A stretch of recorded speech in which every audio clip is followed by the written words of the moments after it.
పని చేయి, పక్కనే సముద్రం ఉంది, దూకి చావు అన్నాడు. సముద్రం మధ్యలో వెళ్తుంది షిప్పు, పక్కనే సముద్రం, దూకి చావు అన్నాడు. అంటే నువ్వు చావడం కోసం అని చెప్పి బ్యారిస్టర్ చదివి పెళ్లి చేసుకుని పిల్లల్ని కానీ వాళ్ళని పెంచి పెద్ద చేసి ఇదంతా అవసరమా? కేవలం చావడం కోసం. అందరూ చచ్చిపోతారు, మనము చచ్చిపోతాం. జీవితం అంటే కేవలం చావడం కోసమేనా? 4 చెప్పారు ఏంటంటే ఆహార నిద్ర భయ మైథునాని సామాన్యమేతద్ పశుభిః నరాణం. ఆహారము, నిద్ర, మైథునం, భయం ఇవన్నీ ఎట్లాంటివి అంటే మానవుడికి జంతువులకి ఇవన్నీ సహజంగా ఉండేటటువంటివి. ఇవన్నీ కూడా జంతువులు ఆహారాన్నే తింటాయి, మనం ఆహారాన్నే తింటాం. మా ఇంట్లో మా లాకర్లో అండి గోల్డ్ బిస్కెట్లు ఉన్నాయండి, మేము రోజు గోల్డ్ బిస్కెట్లు తింటాం. తిని చూడండి ఒకసారి, ఏం కుదరదు. చచ్చినట్టు అన్నం వండుకొని కూర వండుకొని తినాల్సిందే కదా. అవి అంతే తింటాయి. జంతువులు కూడా పాపం ఆహారాన్నే తింటాయి. నిద్ర, రాత్రి అవుతూనే జంతువులు నిద్రపోతాయి, మనము నిద్రపోతాం. వాటికి భయం ఉంటుంది, రేపేంటి నా సంగతి అన్నట్టు భయం ఉంటుంది. మనకి భయం ఒకటి ఉంటుంది, అమ్మో ఎవరన్నా ఏమన్నా చేస్తారేమో, నా ప్రాణహాని కలుగుతుందేమో, నా ధనం అంతా కూడా నష్టపోతుందేమో అని ఒక భయం ఉంటుంది మానవుడికి.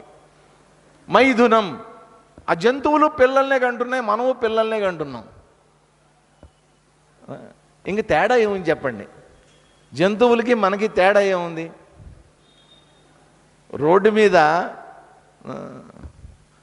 మీకు చిన్న జోక్ చెప్తా. మామూలుగా మన అనంతపూర్ ఇట్లాంటి కొన్ని ఊర్లు ఉన్నాయి. ఈ ఊర్లలోకి వెళ్తే మార్కెట్ల దగ్గర ఎక్కడన్నా మీరు చూడండి, మెయిన్ రోడ్స్ మీద ఆవులు ఉంటాయి. ఎక్కడ పడితే అక్కడ ఉంటాయి పాపం. అవి వాడికి సరైన రక్షణ లేదు. ఎక్కడ ఆహారం దొరికితే ఆ మార్కెట్ల దగ్గర అక్కడ పడేసినటువంటి కూరగాయలు అవన్నీ ఏవో ఉంటాయి కదా, వాటి కోసం అని పోయి తింటూ ఉంటాయి, అక్కడే తిరుగుతుంటాయి. మెయిన్ రోడ్ల మీద సుభాష్ రోడ్లోనూ ఉంటాయి, ఒక్కొక్కసారి ఇక్కడ కూడా ఉంటాయి, గవర్నమెంట్ హాస్పిటల్ దగ్గర ఉంటాయి. ఎక్కడ పడితే అక్కడ ఆవులు ఉంటాయి. విచిత్రం ఏంటంటే మీరు కర్నూలు వెళ్తే అక్కడ ఆవులు కనిపించవు, మీకు గాడిదలు కనిపిస్తాయి. కర్నూలు వెళ్ళి తెలుస్తుంది. కర్నూలు ఊర్లో అంతా కూడా విచిత్రం ఏంటంటే గాడిదలు ఉంటాయి. ఏంటో 2 గాడిదలు ఎదురెదురుగా నించుంటాయి, ఇలా ఒకదాని కళ్ళల్లో ఒకటి కళ్ళు పెట్టుకుని చూసుకుంటూ ఉంటాయి. అవి కదలవు. మీరు హార్న్ కొట్టండి, ఏమన్నా చేయండి, కదలవు అవి. నేను ఆ ఒక్క ఊర్లోనే చూసా. మిగతా అన్ని చోట్ల ఆవులు ఉంటాయి, కర్నూలులో మాత్రం గాడిదలు ఉంటాయి. అవి కూడా బతికేస్తున్నాయి రోడ్ల మీద. ఇక్కడ ఆవులు బతికేస్తున్నాయి, మనము బతికేస్తున్నాం మన ఇళ్లల్లో. ఆహార నిద్ర భయమైదునాని సామాన్యమేతద్ పశుభిః నరాణం. ఇవన్నీ కామన్. కామన్. కాబట్టి ఇప్పుడు అవి కూడా మనలాగే అన్నీ చేస్తున్నాయి, మనం కూడా వాటిలాగే అన్నీ చేస్తున్నాం. కాబట్టి అవి మనం ఒకటే అని అంటే ఊరుకుంటారా మీరు? అరే ఒరే గాడిదా ఇటు రా అన్నా అనుకోండి, నన్ను కొడతారు ముందు. పెద్ద అరే దున్నపోతు అని అన్నాను అనుకోండి, పెద్ద తిట్టది, ఒప్పుకోరు. ఎందుకని ఒప్పుకోరు? వాటికి మనకి ఎక్కడో తేడా ఉంది. ఏంటా తేడా? బుద్ధిలో తేడా ఉంది. అందుకనే మనం ఎవరినన్నా తిట్టాలి అంటే గాడిద దున్నపోతు అని ఎన్ని తిట్టినా కానీ ఒక తిట్టు మాత్రం పెద్దవాళ్ళు గ్యారంటీగా తిడతారు. ఏంటది? బుద్ధి ఉందా లేదా అంటారు కదా. నీకు ఏమున్నా లేకపోయినా, డబ్బున్నా లేకపోయినా, ఆస్తులు అంతస్తులు ఉన్నా లేకపోయినా, కీర్తి ప్రతిష్టలు ఉన్నా లేకపోయినా, పెళ్ళి అయినా అవ్వకపోయినా, పిల్లలున్నా లేకపోయినా, ఒకటి మాత్రం ఖచ్చితంగా ఉండాలి, నీకేంటది? బుద్ధి. ఎందుకని? భగవంతుడు నీకు ఇచ్చినటువంటి గిఫ్ట్ అది. దాన్ని నువ్వు వినియోగించుకోకుండా పశువులాగా బతుకుతాను అంటే మన శాస్త్రం ఒప్పుకోదు, మన ఋషులు ఒప్పుకోరు, మన సనాతన ధర్మం ఒప్పుకోదు పశువులాగా బతుకుతానంటే. కానీ మిగతా దేశాలకు మీరు వెళ్ళి చూడండి, పెద్ద పెద్ద డెవలప్డ్ కంట్రీస్ అని చెప్పుకునేటటువంటి కంట్రీస్లో కూడా వాళ్ళకొక ఇప్పుడు అమెరికా ఉందనుకోండి, వాళ్ళకొక సంస్కృతి అనేటువంటిది లేదు. ఎందుకనంటే అన్ని దేశాల నుంచి వచ్చి అక్కడ చేరారు, వాళ్ళకంటూ ఒక సంస్కృతి లేదు. మీరు ఎక్కడికైనా వెళ్ళండి, అందరూ చేరినటువంటి చోట సంస్కృతి అనేటువంటిది నాశనం అయిపోతుంది. కానీ భారతదేశంలో మాత్రం ఇప్పటికీ మనం మన సనాతన ధర్మాన్ని, మన హైందవ సంస్కృతిని మనం రక్షించుకుంటూ దాన్ని ముందుకు నడిపిస్తున్నాం. అది లేకపోతే మనం పశువుల్లాగా అయిపోతాం. వాళ్ళకి చూడండి, ఖవో పివో మస్తీ కరో. లైఫ్ అంటే ఏంటి? ఎంజాయ్ చేయి. ఎంజాయ్మెంట్ లైఫ్ అండి, ఎంజాయ్ చేయాలి. Weekends enjoy. ఆ ఎంజాయ్మెంటే లైఫ్ అనుకుంటారు వాళ్ళు. అంతకు మించి ఇంకోటి ఏదో ఉంది అనేటువంటి ఆలోచన వాళ్ళ మెదడులో రాదు. ఎందుకునో ఆ వీకెండ్ వచ్చిందంటే పని మొత్తం వదిలేస్తారు, జీవితాలన్నీ పక్కన పెట్టేస్తారు, తాగి తందనాలు ఆడతారు. మనకు అట్లా కాదు. గురువారమా బాబా గారి గుడికి వెళ్దాం, శనివారమా వెంకటేశ్వర స్వామి గుడికి వెళ్దాం, సోమవారమా శివాలయంకి వెళ్దాం, మంగళవారమా ఆంజనేయ స్వామి గుడికి వెళ్దాం. ఇన్ని పెట్టేశారు మనకి. తప్పిదం చెయ్యడానికి వీల్లేని విధంగా మనని చక్కగా టైట్ చేసి డబ్బాలో పెట్టారు. మనని తప్పు చేయడానికి అవకాశమే లేదు.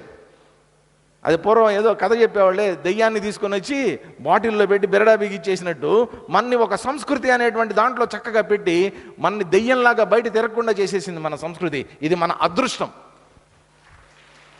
దీన్ని తప్పు పడితే మాత్రం అంతకంటే పాపం ఇంకొకటి లేదు. ఇదేంటండి ఎంత స్ట్రిక్ట్గా ఉంటుంది ఏంటండి? స్ట్రిక్ట్గా ఉన్నాం కాబట్టే, స్ట్రిక్ట్గా సంస్కృతి ఉంది కాబట్టే మనందరం చక్కగా మానవుల్లాగా ఈరోజు బతకగలుగుతున్నాం. మనం ఏ రోజన్నా ఒక గాడిద అనుకుంటుందా అండి నేను ఎంబీబీఎస్ చెయ్యాలి?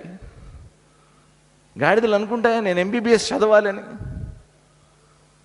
లేదా ఒక కుక్క అనుకుంటుందా నేను ఇవాళ వెజిటబుల్ పలావ్ చేసుకొని తినాలి అని? అనుకోవు కదా. వాటికి ఒక లక్ష్యం అనేటువంటిది లేదు, ఒక జీవితం అనేటువంటిది లేదు, ఒక గోల్ అనేటువంటిది లేదు, ఒక అభిప్రాయాలు అనేటువంటివి లేవు, ఏమీ లేవు జంతువులకి. కానీ మానవుడికి ఏదో చెయ్యాలి అనేటువంటి తపన, ఏదో చేరుకోవాలి అనేటువంటి ఆరాటం, ఆ ఆరాటం అనేటువంటిది ఉంది కాబట్టే ఇంత సైన్సు, ఇంత విజ్ఞానం, ఇంత మెడిసిన్, ఈ రాకెట్స్, ఈ కంప్యూటర్స్, ఈ మెడిసిన్, ఈ సైన్స్, ఈ కెమిస్ట్రీ, ఈ ఫిజిక్స్, ఇవన్నీ ఎక్కడి నుంచి వచ్చాయి? మానవుడి యొక్క మేధస్సులోంచి వచ్చాయి.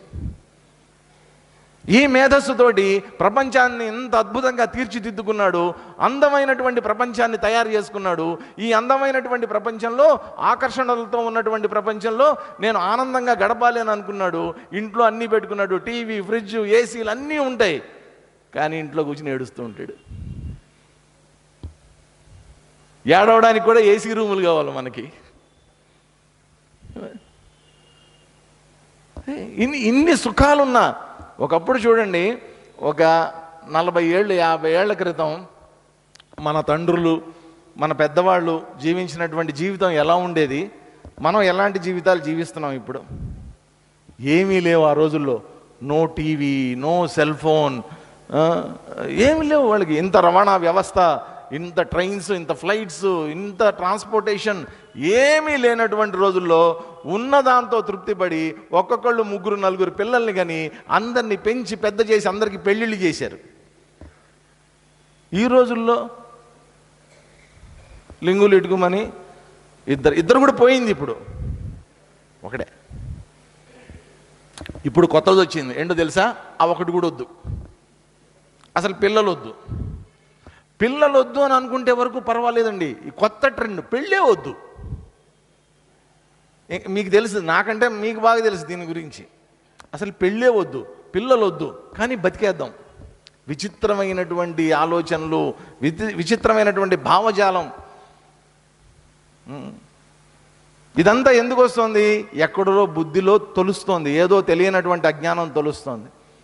బుద్ధిని సరిగ్గా వినియోగించుకోకపోవటమే, భగవంతుడు ఇచ్చినటువంటి ఈ అద్భుతమైనటువంటి పరికరాన్ని వినియోగించుకోకపోవటం వల్ల ఇంతటి దౌర్భాగ్యమైనటువంటి స్థితిలోకి మనం దిగజారిపోతున్నాం రోజు రోజుకి. ఆయన ఎవరు? ఒక ఋషి గారు ఉండేవారు. ఆయన పేరు ఏంటంటే, ఒక విచిత్రమైన పేరు. ఆయన పేరు దీర్ఘతముడు. పేరే భలే ఉంది, దీర్ఘతముడు. తమస్సులో చాలా దీర్ఘం ఆయన. ఆయన ఒక అడవిలో ఒక ఆశ్రమం కట్టుకుని ఒక నది ఒడ్డున చక్కగా ఏకాంత జీవితం, తపస్సు చేసుకుంటున్నాడు. హాయిగా ఆనందంగా ఉన్నాడు. ఏదో తన అవసరాల కోసం, పొట్టకూటి కోసం ఏం చేశాడంటే ఓ చిన్న పొలం పెట్టుకున్నాడు. ఇంట్లోనే ఒక పొలం వేసుకున్నాడు. ఆశ్రమంలోనే పొలం వేసుకొని పంట పండించుకుంటూ దాన్ని తినడానికి ప్రయత్నం చేస్తుంటాడు. అంత జీవితం గడిచిపోతుంది. ఒక రోజున ఎక్కడి నుంచో ఒక ఆవు ఆయన ఆశ్రమంలోకి ప్రవేశించింది, దూరింది. దూరి ఏం చేస్తుందంటే, ఆయన అప్పుడే ఒక వరి పొలం వేశాడు, అది మంచి కోతకు వచ్చినటువంటి సమయం. అదేంటంటే ఆవు తినేస్తుంది, మేస్తుంది అనమాట. ఆశ్రమంలో చొరబడి తినేస్తుంది. తింటుంటే ఈయనకి బాధ కలిగింది. అరే, నేను కష్టపడి పెంచుకున్నటువంటిది, నా అవసరాలు తీర్చుకోవడం కోసం పెంచినటువంటి పొలాన్ని ఆవు మేసేస్తోంది అని భయం పట్టుకుంది ఆయనకి.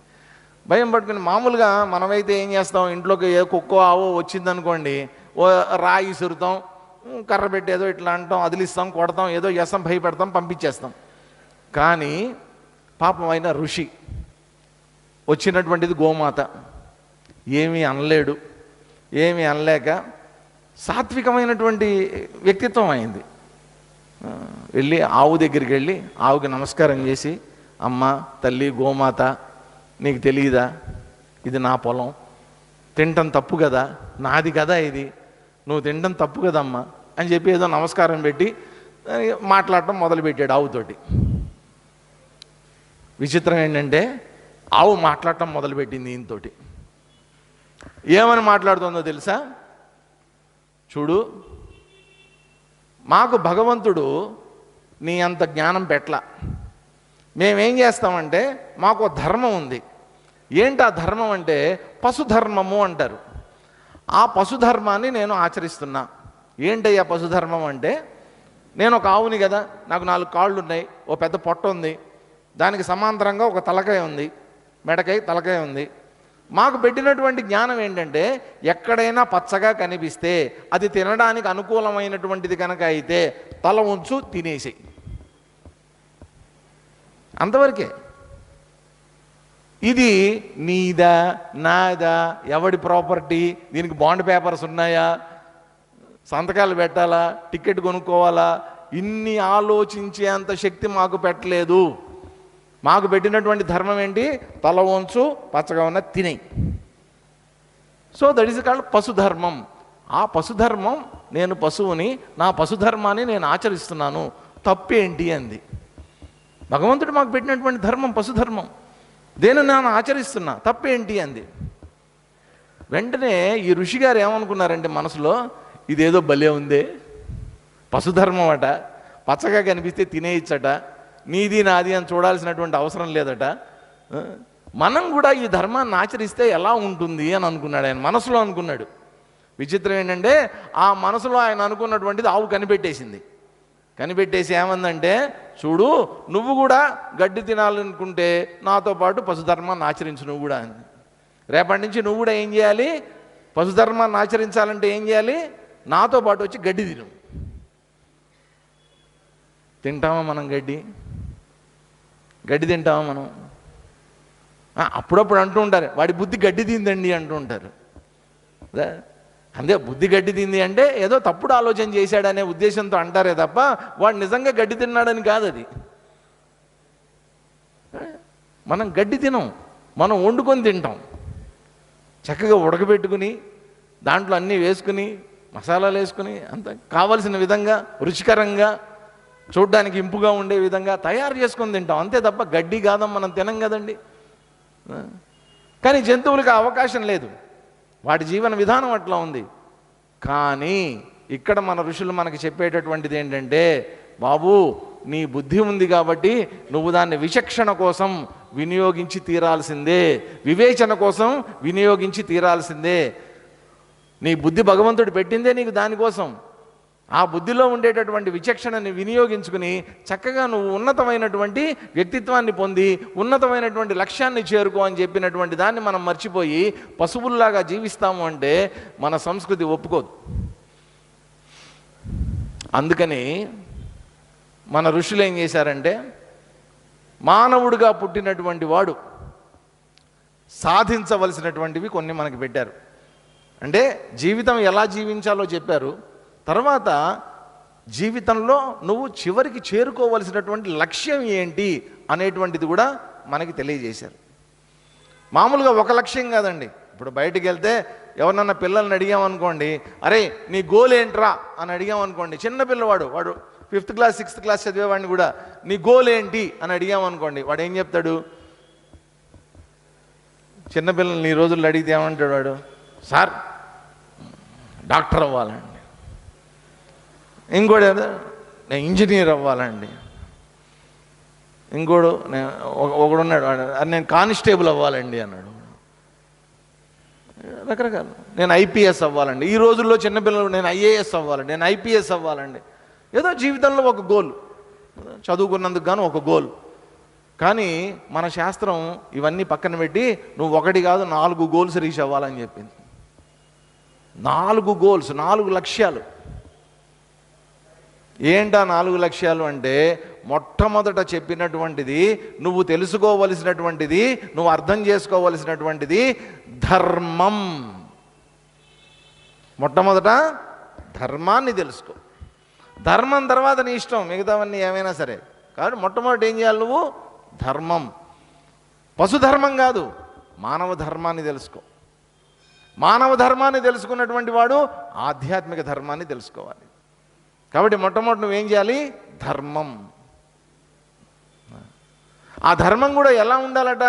సాధారణంగా ఏదో తెలుసుకుని చదువుకుని పుస్తకాల్లో చదివేసేసి ఆ ధర్మశాస్త్రం అంతా నాకు తెలిసిపోయిందండి అని అంటాం కాదట.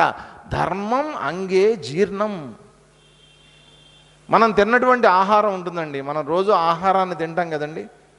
పొద్దున్న బ్రేక్ఫాస్ట్ చేస్తాం, మధ్యాహ్నం లంచ్ చేస్తాం, రాత్రి డిన్నర్ చేస్తాం, మధ్యలో ఏవేవో స్నాక్స్, కాఫీలు, టీలు ఇవన్నీ వేస్తూ ఉంటాం లోపల.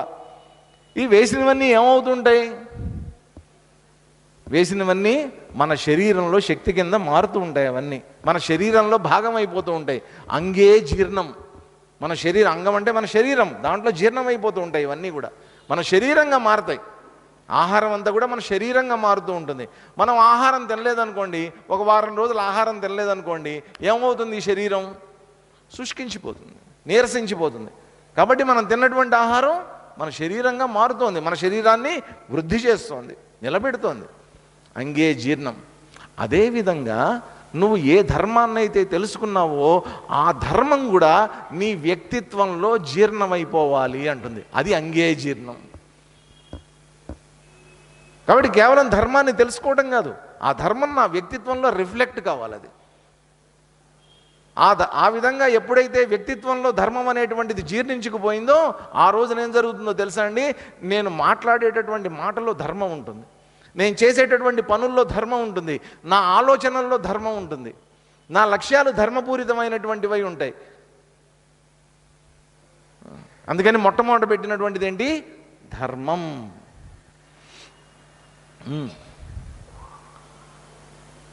ఇంతకుముందు ఒకసారి నేను చెప్పా ఈ కథ. మహాభారతం అందరికీ తెలుసు. ఆ మహాభారతంలో పాండవులు మాయాజూదంలో ఓడిపోయారు. ఓడిపోయిన తర్వాత వాళ్ళకి అరణ్యవాసం, అజ్ఞాతవాసం ఇవన్నీ వచ్చాయి. అరణ్యవాసం చేయాల్సి వచ్చింది. వాళ్ళందరూ అడవిలోకి వెళ్ళి ఒక పర్ణశాలను ఒకటి నిర్మించుకుని అక్కడ ఉంటున్నారు. కొంతకాలం అక్కడ ఉందామని చూసి ఒక చోట ఉంటున్నారు వాళ్ళు. అలా ఉంటున్నటువంటి సమయంలో ఒక రోజున ఏమైందంటే, ధర్మరాజు లోపల ఉన్నాడు, ఆ కుంతీదేవితో ఏదో మాట్లాడుతున్నాడు. బయట ఆ చెట్టు కింద అరుగు మీద ఒక మిగతా నలుగురు తమ్ముళ్ళు కూర్చుని ఉన్నారు. వాళ్ళు ఏవో మాట్లాడుకుంటున్నారు.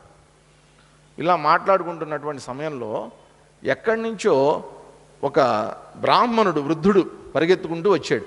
వచ్చి ఈ నలుగురిని అడిగాడు, అయ్యా మీరు చూస్తుంటే మంచి యువకుల్లాగా ఉన్నారు, ధైర్యం కలిగినటువంటి యంగ్స్టర్స్ లాగా ఉన్నారు, నాకు చిన్న సాయం చేసి పెట్టండి అని అడిగాడు. ఏమిటంటే, నేను కూడా ఈ అడవిలో ఒక ఆశ్రమాన్ని నిర్మించుకుని ఉన్నాను, నాకు భార్య ఉంది, మేమిద్దరం వృద్ధులం, నిత్యాగ్నిహోత్రం చేస్తూ ఉంటాము. ఈ నిత్యాగ్నిహోత్రం చేయడం కోసం అని చెప్పి నా దగ్గర ఒక పరికరం ఉంటుంది. ఆ పరికరం పేరేంటంటే అరణి అంటారు. అరణి. మామూలుగా పూర్వకాలం ఏంటంటే హోమాలు, యజ్ఞాలు చేసేటప్పుడు అగ్నిని ప్రజ్వలింపజేయడం కోసం అని చెప్పి ఈ రోజుల్లో లాగా ఒక అగ్గి పెట్టి ఇట్లా వేయడం, లేకపోతే లైటర్ పెట్టి చిక్కుని ఇట్లా కొట్టడం, అవన్నీ పూర్వకాలం ఉండేవి కావు. పూర్వకాలం అగ్నిని ప్రజ్వలింపజేయాలంటే ఏం చేసేవారంటే, పాతకాలం వాళ్ళు కార్పెంటర్స్ని చూస్తే మీకు అర్థమై ఉంటుంది, వాళ్ళ దగ్గర ఒక పరికరం ఉంటుంది, బర్మా అనేవాళ్ళు. మా పక్క అయితే బర్మా అనేవాళ్ళు దాన్ని. మరి ఇక్కడ ఏమంటారు నాది అదేనా, ఇట్లా ఉంటుంది. దానికి తాడు చుట్టి ఇట్లా మజ్జిగ చిలుగుతారు, కవ్వం ఉంటారు, అట్లాంటిది ఒకటి ఉంటుందన్నమాట. అట్లాంటి పరికరమే అగ్నిని ప్రజ్వలింపజేయడం కోసం అని ఒకటి ఉంటుందన్నమాట. దానికి పైన ఒక కప్పు చెక్కది, కింద ఒక కప్పు ఉంటుంది చెక్కది, ఆ మధ్యలోనేమో చక్కగా ఇట్లా రౌండ్గా ఉంటుంది, దాని చుట్టూ తాడు చుట్టి ఇట్లా ఇట్లా ఫాస్ట్గా అంటారు. అన్నప్పుడు ఏమవుతుందంటే ఆ కింద ఉన్నటువంటి చెక్క కప్పులోంచి నెమ్మదిగా వేడి పుడుతుంది, ఘర్షణకి వేడి పుట్టి దాంట్లోంచి నెమ్మదిగా చిన్న చిన్న చితుకుల్లో అగ్ని వస్తుంది. ఆ అగ్నిని ఇట్లా ఏదన్నా పత్తి మీద కానీ దేని మీద వేసి ఉప్పు నూతారు, ఇట్లా అంటారు, అంటే దాంట్లోంచి అగ్ని పుడుతుంది. ఆ అగ్నిని తీసి హోమకుండంలో వేసి సమిధల్ని ప్రజ్వలింపజేస్తారు. ఈ మధ్య చాలామంది చేస్తున్నారు హోమ కార్యక్రమాలు, మనం యూట్యూబ్ వీడియోలో అక్కడ కనిపిస్తుంది ఈ మధ్య. అలాంటి అరణి అనేటువంటి ఒక పరికరం నా దగ్గర ఉంది. పొరపాటున ఏమైందంటే ఇవాళ మా ఆశ్రమంలోకి ఒక పెద్ద లేడీ చొరబడింది. అది చొరబడి అటు ఇటు తిరుగుతూ, దాని కొమ్ములు ఉంటాయి కదండి, లేడీకి పెద్ద పెద్ద కొమ్ములు ఉంటాయి, ఆ కొమ్ముల్లో పొరపాటున అరణిని ఇరుక్కుపోయింది. అది భయపడిపోయి ఆ లేడీ పారిపోయింది. ఇప్పుడు అరణి కూడా దాంతోపాటు వెళ్ళిపోయింది. ఇవాళ అగ్నిహోత్రం చేయలేకపోతున్నా నేను, ఎందుకంటే అరణి లేదు కాబట్టి మీరు యువకుల్లాగా ఉన్నారు చూస్తుంటే, ఒక చిన్న సాయం చేసి పెట్టండి.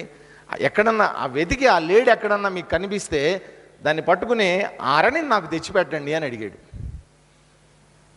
అంటే ఈ నలుగురు తమ్ముళ్ళు నవ్వారు.